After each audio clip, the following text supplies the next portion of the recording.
Welcome to another edition of The Public Interest. I am Malika Ramsey.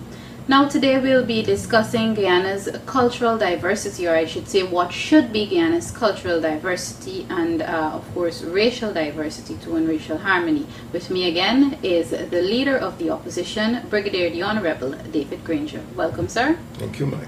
All right. Guyana is known across the Caribbean, across South America, and in some parts of the world as the land of six peoples. Now, some may say that we are lacking, or we have been lacking in the past decades as it relates to advertising and more or less promoting the culture of our six peoples. The Brigadier, the opposition leader, will focus on that today. David Granger, what is on the table for 2013 as it relates to celebrating cultural and racial diversity in Guyana? Well, the most important fact is that this year will be a year of several important anniversaries. For example, on Saturday the 12th of January is the 160th anniversary of the arrival of the first immigrants from China. They came here, and actually is a monument at Windsor Forest on the West Demerara. That is in January. In February, as you know, we have the 250th anniversary of the Berbice Revolt led by Kofi. And well, 250 years is really a tremendous, it should be a tremendous anniversary. But quite frankly, I don't see much preparation on the ground. Okay.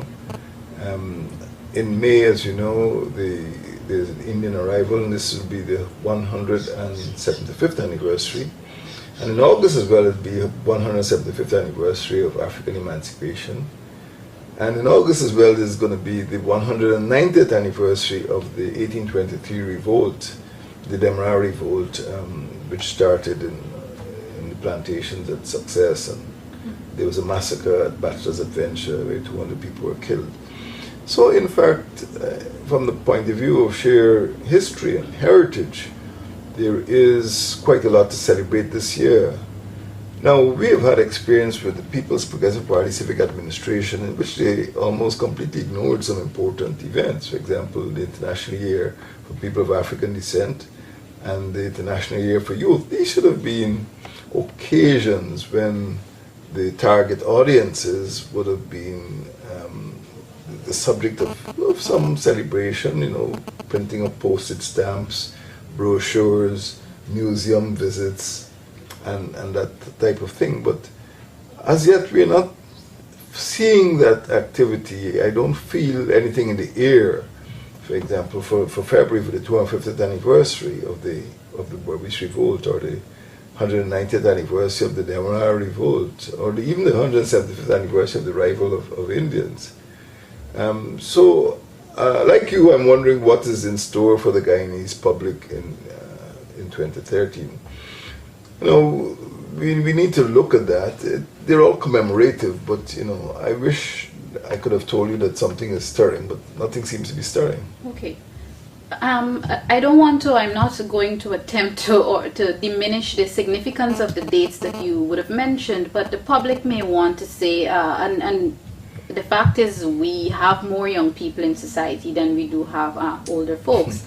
The public may want to say, it's not those events and the dates that you mentioned, they're not things that you'll get the young people interest easily on. They don't necessarily care. And then you have the older folks who are thinking about the bread and butter issues. How do we get past these things as it relates to celebrating culture and, our racial diversity? Well, the downside of not celebrating culture is that people generally lose their place in society. If at the level of the state there is no recognition of the worth of people, of the identity of the people who make up this country, there would be a tendency to ignore them, and I think that is a danger. People have come here from different continents. Some have come from Asia, some have come from Africa, some have come from Europe, and of course the indigenous Americans from right here in the Americas. And for a long time, the indigenous people were marginalized, and they were not even given equal status to, in terms of say, education or access to health. Things have changed over the years, but the danger in not recognizing these events is that some of the people may feel that they're being discriminated against. And when that happens, there's a feeling of alienation, there's a lack of cohesion, there's a feeling of even discrimination, because it is quite clear that some events are treated with high priority, and some events are treated with low priority. For example, the coming of the Amerindia, the coming of the Chinese is not really something that is on the calendar, the national calendar. So I think that if you look at the Constitution prescribes that all of our ethnic groups, the entire culture of Guyana should be given, fair and equitable treatment, because people are concerned. You may feel that a particular group is not interested, but when you speak to them, they are interested and they feel discriminated against. So if you are to build national unity, if you are to build a coherent, a coherent narrative, a coherent history, and a cohesive state, we need to recognize these events. People are concerned about identity. Identity is important. Okay. I want to talk a bit about the Minister of Culture, Youth and Sport, his role. But before I come to him, now, Brigadier David Granger, many of us describe you and we give you the title historian, even though you probably would not necessarily accept it. As it relates to promoting the celebration of our cultures, what are you willing to do, or what have you done so far, not only yourself but also your partnership? Well, let me start by saying what I feel needs to be done. What we need to do is start to teach our children our Guyanese history in schools. Many people don't understand or don't know enough about our own culture. And this is because we don't teach history.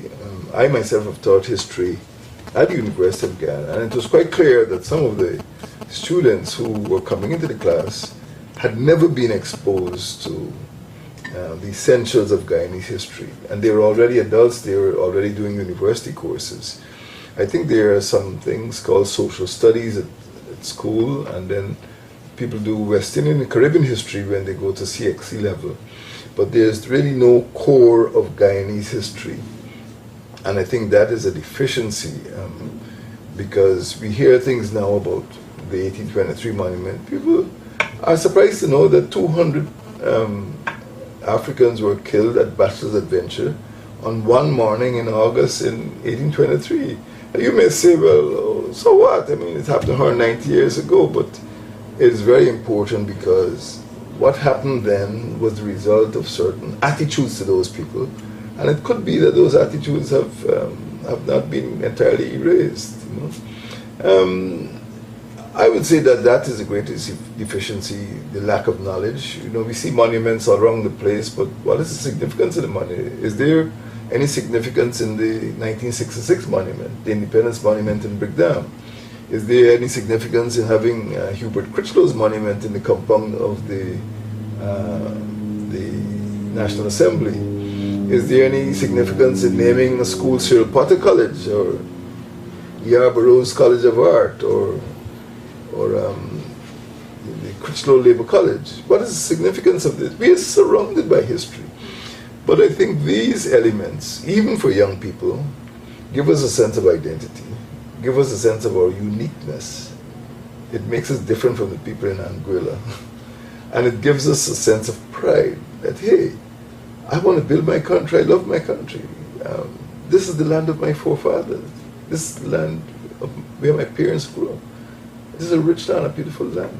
I want to meet people in Paramakatoy, Awaribanao, Mabaruma, Hotakwai. It's a sense of pride. And I have detected this pride in some countries. It might be, in some cases, aggressive, maybe the United States, but a country without pride in its own people, in its own heritage and history, in its own achievements, is not going to get very far. And I think the tendency towards disunity towards fragmentation will be much greater when the people are unaware of their history. I must take the political slant here. The perfect example actually is the 1823 monument. Now, yes, this happened since 1823. The argument might be, and this does not only refer to the 1823, but in terms of promoting and preserving our other cultures and other events, other significant dates and events that would have happened before. Now, the People's National Congress were in power for 28 years. Did that government do enough to secure, to try to secure cultural diversity? Was enough done then? Because there is complaints now, and we're seeing in the media every day that PPP is not doing enough to promote cultural diversity. Did the PNC do enough in its time? I would say that the PNC did more than enough. Again, many young people would not know what happened in 1964 when the PNC took over, or the time of independence, but I think the PNC's record is without equal. Several monuments were built, certainly the Enmo Monument, Enmo Martyrs Monument. The Independence Monument was erected in Brickdam. Of course, that was a gift from a Canadian bauxite company, which at that time owned the bauxite company at Linden. The 1763 monument was built. The 1834 Revolt Monument, it's called Damon's Monument at Regina. Actually, the revolt took place at La Belle Alliance, but it was built at Regina. So in terms of monuments, I think that there is a wide range of monuments erected during the PNC's tour. At the other levels, there was something called the Guyfesta, Guyana Festival of Arts, which took place, I think, every 2 years. And this had persons from all of the regions coming together. The Barrow School of Art was opened. There was also, I think, the Caribbean Festival of Arts. So if you look at drama, if you look at writing, if you look at art, if you look at competitions, the construction of the National Cultural Center. I mean, when you talk about culture, that is the center of culture. So when you look at the whole sweep of events during the history of the People's National Congress from 1964 to 1992, there is a wide range of cultural events concerning the Caribbean, concerning our regions, concerning the nation. And I would feel that that was maybe the high point. We haven't had that level of interest since then. In fact, you should even go back to the fact that prior to the PNC's going into office, the religious holidays of the Hindus and Muslims were not recognized as national days. And it is only after the PNC got into office that the Muslims were given 2 national days for their holidays. In fact, one is coming up this month, Yom Nabi, and the other is Eid al-Adha. And the Hindus now enjoy Holi, or it's called Pagwa, and Diwali. So there has been a tremendous amount of cultural development. In fact, prior to the PNC's entering office, it was rare for Hindu pandits or Muslim imams to say prayers at national events. All this happened after 1964. Okay. So it's fair to say these things are there, but over the years, they have not been preserved. Well, you asked me about the PNC's contribution, and I pointed those things out. In fact, if you look at the Amerindian people, the fact that the Umanayana, which is a symbol of the Amerindian meeting place, was put right in the heart of Georgetown. But these symbols were introduced, even the National Coat of Arms, at the top of the National Coat of Arms, there's a full recognition of the indigenous presence with the cacique's crown. Even our national awards were, if you regard them as part of our cultural expression, one of the high awards is the Cacique's Crown of Honor. So all in all, I think the PNC made a tremendous contribution to our culture. And to some extent they've been preserved. Some have been allowed to lapse. And I think that's unfortunate. But we intend as a party and also as a part of the partnership to ensure that there's greater cultural recognition. And we will use our strength in the National Assembly to make sure that the deficiencies of the past 20 years are not perpetuated, and we have some ideas in mind. Okay, all right. If I can speak directly to the 1823 monument, I mean, much has been said in the media about it. Persons not in support of it going where the spot that has been identified for it, and I know a Partnership for National Unity has been involved. One of our youth members of parliament, Mr. Chris Jones, had posed a question recently in the National Assembly. But I would like to have David Granger's thoughts on the building of the 1823 monument. I'm generally in support of the groups which have come out seeking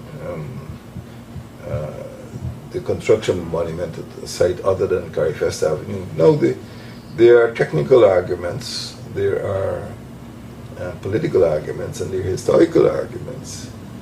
I must admit that 10 years ago, in 2003, I was involved with some residents of Bachelor's Adventure, and I did encourage them to construct a monument in Bachelor's Adventure. In fact, Mr. Alan Monroe was the regional chairman at the time, and I actually asked him to identify a site in Bachelor's Adventure.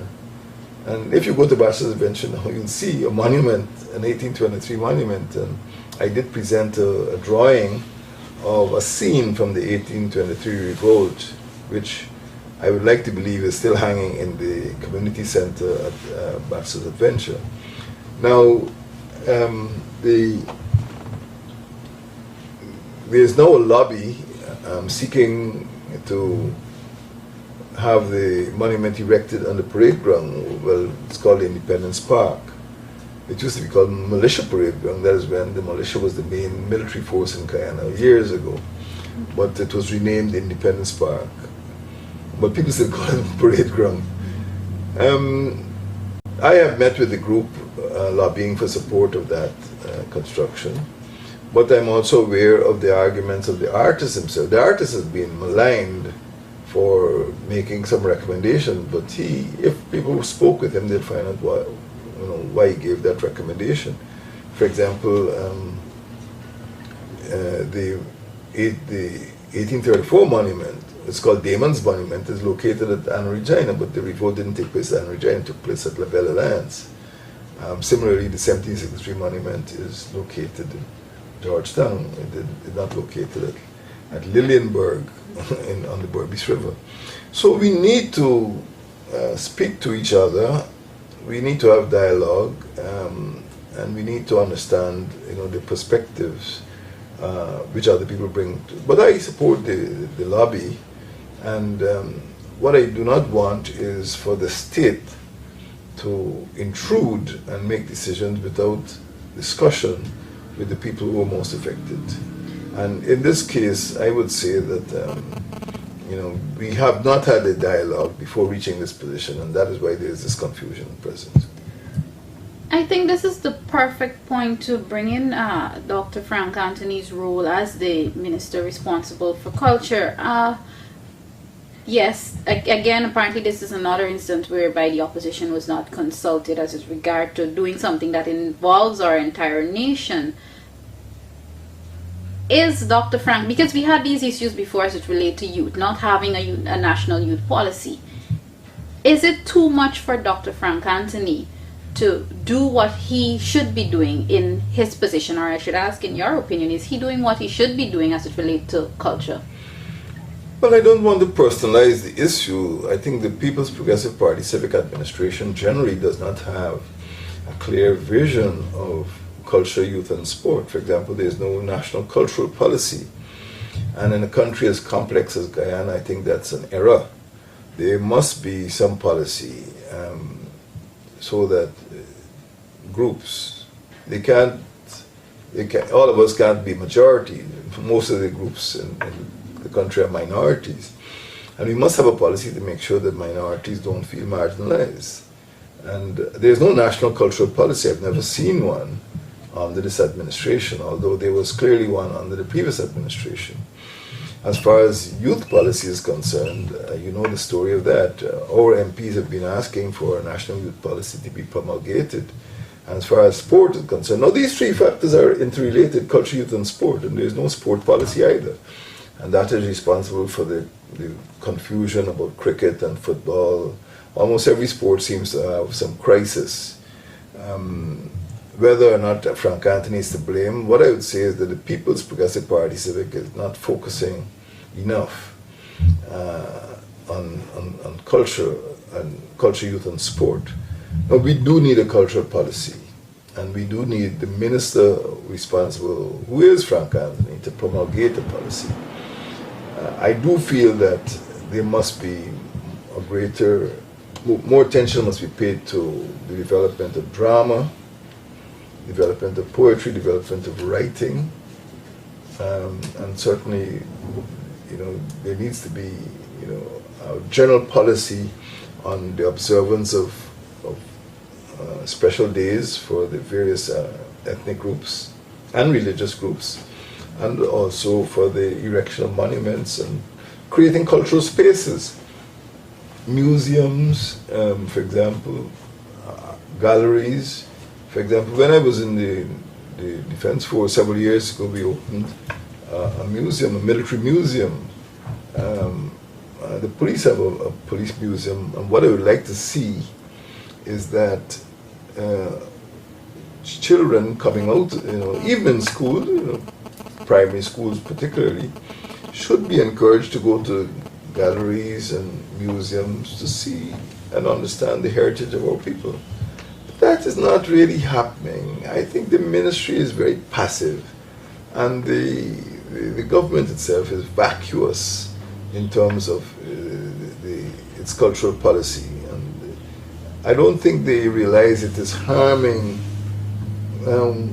national development, it's harming national unity, because there's so much ignorance about, and ignorance is expensive. You said before that you plan to use your majority in the National Assembly to help push forward this agenda or this plan, if I may call it that. And what you're really calling for is the establishment of a National Heritage Commission. Now, we've seen in the last year so many things have gone to Parliament, and the public ended up being dissatisfied, not contented with what's happening, because people do not feel that they're getting what they should be getting as a result of the fact that the entire Parliament system is now different. The system of government should be different, as we're all calling it a new dispensation. If the majority is not able to push forward this agenda for the establishment of a National Heritage Commission, what next? What will the opposition do? What will David Granger do? I'm confident that we will have the motion passed. It will become a resolution of the National Assembly. It is not binding on the administration, but it will call attention to the fact that as a nation state, we need to do more to observe the landmarks of our history, to publish our history, and to make Guyanese feel proud of our common heritage. That is what the Heritage Commission is meant to do. And I introduced the motion, which will be debated presumably later this month, January, because enough is not being done at present.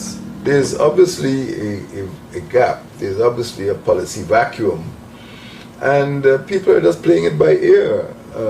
As they pointed out, the fact that people may not be aware that there's a Chinese arrival monument, and that the 12th of January is Chinese Arrival Day. We celebrate 5th of May, which is really Indian Arrival Day, and hardly any attention is paid to the arrival of the Portuguese, which is the 3rd of May. So all of these people, Chinese, Portuguese, Amerindians, Africans, Indians, mixed people, other Europeans, have contributed to our culture, the language we speak, and we must recognize these different strands, because that is what we are. We are a Guyanese people, and we're different from Antiguans, we're different from Jamaican, we're different from Americans or Canadians. And we must celebrate that uniqueness.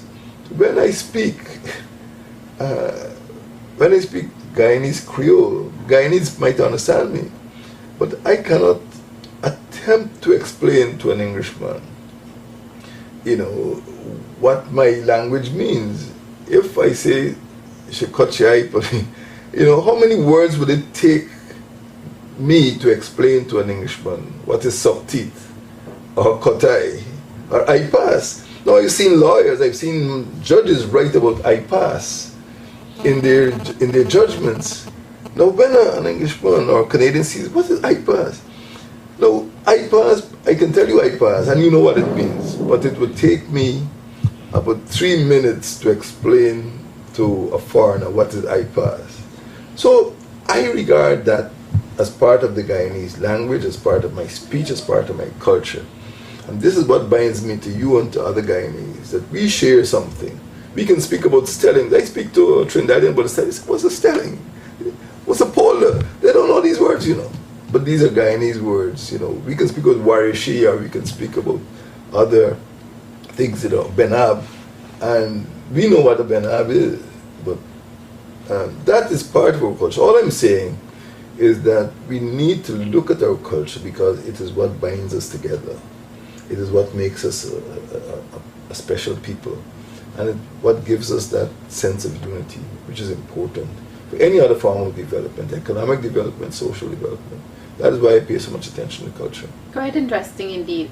Thus far, because I know it's in some parts this your intention to establish a National Heritage Commission has been made public. Have you gotten the nod? Because it always comes back to working together and working toward a government of national unity and inclusionary democracy. So far, have you gotten any nod from any of the members of the PPPC that, look, hey, we are willing to help you push this agenda forward, to help you achieve this goal? Well, we don't have a clearinghouse for these motions, and we are not under any obligation to submit our motions for vetting by any other party. Certainly in terms of our cooperation with the Alliance for Change, and even in terms of the administration, I don't have a problem. When something is proposed, it goes on a notice paper. So everyone in the National Assembly would take notice that something is going to be presented. And then it goes on the order paper, which means it's ready to be presented to the National Assembly. So there will be adequate time for discussion. I haven't sought support, but I have no objection to raising these matters for discussion. And if necessary, listen to what they have to say and maybe work out a motion, a text, which is acceptable to all sides.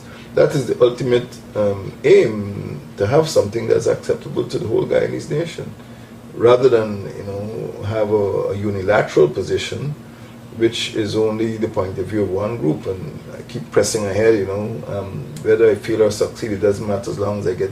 I'm not interested in that. I'm interested in having something at the end of the day which all Guyanese can be happy with. And I am looking to see that cultural policy. I'm looking to see that National Heritage Commission will be acceptable by all Guyanese, because heritage belongs to all of us. It cannot be appropriated by one group or by the government. It belongs to each citizen. Okay, well said. But in the final 60 seconds of this program, I've seen the business community, the private sector coming out to talk about various issues, to endorse various matters being put on the table. For example, security sector reform.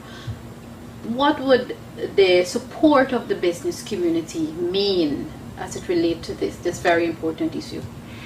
As far as culture is concerned, I do not expect it to be a contentious matter. And as I said, I am prepared to confer not only with other members of the National Assembly, but with civil society. And this particularly should be adopted by civil society, because culture, if you look at the business community, there are people from different ethnic groups there.